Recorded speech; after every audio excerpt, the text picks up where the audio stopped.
What is up, my friends? You are very welcome along to Sunday evening's Anfield Agenda transfer news roundup. Now, we're not going to be just speaking about transfer talk today. We are going to be looking at some tactical information that we've been getting out of the Liverpool training camp. A little bit about where we may see Dominik Szoboszlai as an example next season. But don't worry, I won't leave you hanging on the transfer stuff. We do have plenty of that to go through as well. Liverpool still over in the United States on their pre-season tour. 2 more games over there to go before we count down to the start of the Premier League campaign. My friends, I have a bit of an announcement for you.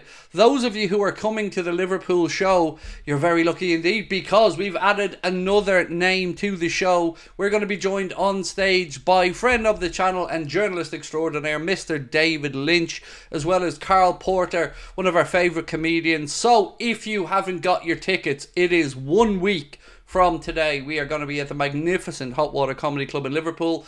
You can get the remaining tickets via the link in the description of this video. When they are gone, we can't go to the bigger studio. We've already moved up because of your amazing support, and we thought we'd look to repay you by adding Mr. David Lynch onto the show. As well, Cardiff, we haven't forgotten about you. We will be seeing you next Friday. We have a great night planned in Cardiff as well. Right, my friends, let's get into it. So, little bit of talk on Ben Doak. Of course, we were all impressed with him so far in pre-season. Looked very sharp as well. But it looks as if he could, and I say could because nothing's been finalised yet, be going out on loan next season. Southampton, Leicester City and a number of Premier League clubs have touched base and registered their interest if indeed Arne Slot would like to send Ben Doak out on loan next season. For me, again, it's one of these. If I'm being selfish, I'd probably like to keep him around. But if Arne Slot doesn't think he can guarantee them the minutes, of course you wouldn't want to stunt his development and his growth as a footballer. So you send him out on loan for the season. I'm sure whatever the club decides, there will be a plan in place. Now, Anthony Gordon, he's the new Jude Bellingham, right? Except this time, I do feel like we'll get it over the line eventually. Liverpool could consider offering players in part exchange for Anthony Gordon, according to the Sunday World. And it doesn't stop there. Fabrizio Romano has said that yes, Liverpool are interested in Anthony Gordon, but they view the price as of right now of too high. But keep an eye on the situation. So like I've told you all summer, whether it's your favourite player or whether you think it's a stupid idea, all I can do is tell you what I know to be the case. And Liverpool and Anthony Gordon definitely does still have legs, even if it isn't this summer.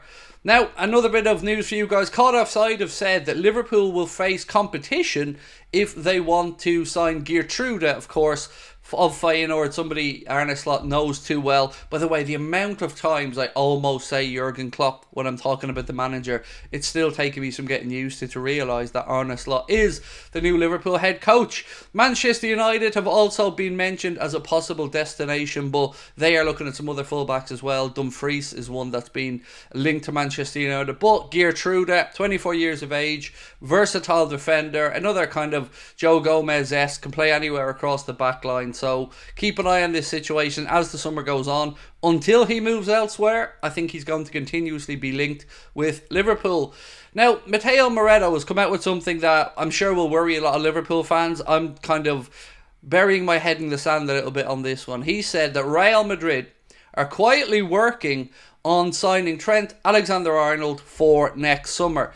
That would leave Trent in a very, very difficult position with Liverpool.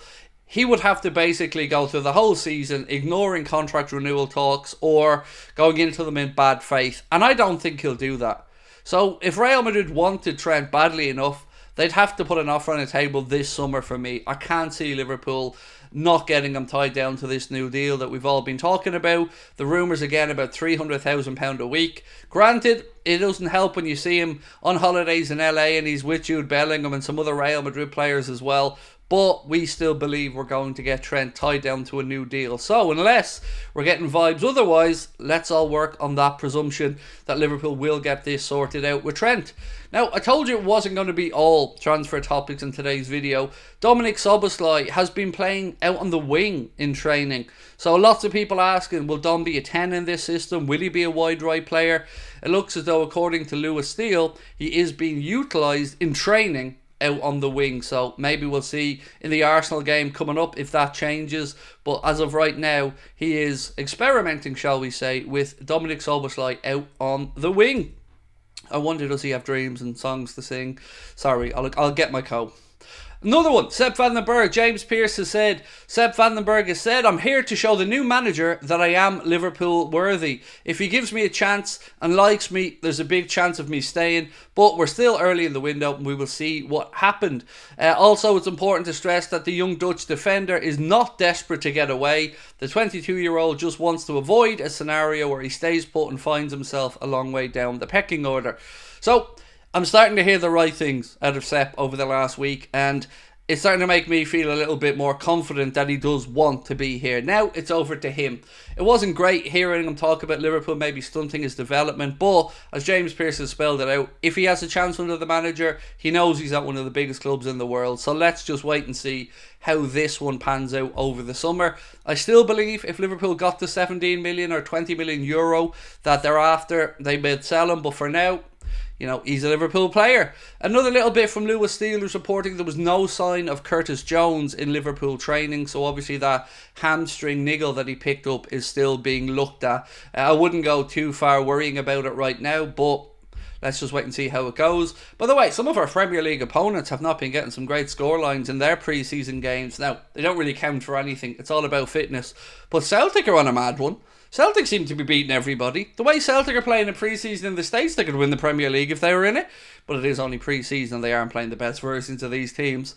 Now, Victor Gyökeres, a name that I mentioned the other day, but this story just rumbles on and on a little bit.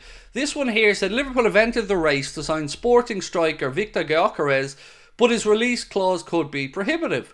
Now that's at Sports Pete O. I think the release clause isn't what they're after, and many other articles I've read suggested that if Liverpool or anybody else was in for Victor Gyökeres, that a fee of about 60 million quid would probably get the job done. Lisbon realised that they're never going to materialise or get that £86 million release clause, and apparently, according to some reports, they are willing to entertain some lower offers. Now, the last little bit of, training information that we've got from Lewis Steele is that Arne Slot is shouting, patience, patience, and kill them with passes during a training drill. This will be one of those differences that we spoke about between the styles of play under Arne Slot and Jurgen Klopp.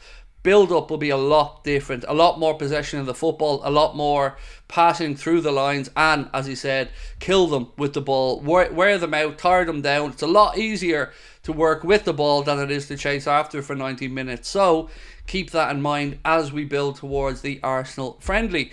My friends, the good news, at least I hope it is, I'll be back tonight at 8:45 with the late night agenda. I put out another episode, this time a solo one, of the podcast yesterday, so do check out whatever your favourite podcast platform is. Search Anfield Agenda on there and you will see it. And again, don't forget, tickets for the live shows, the ones that are still remaining, are on sale. You can get them with the link in the description.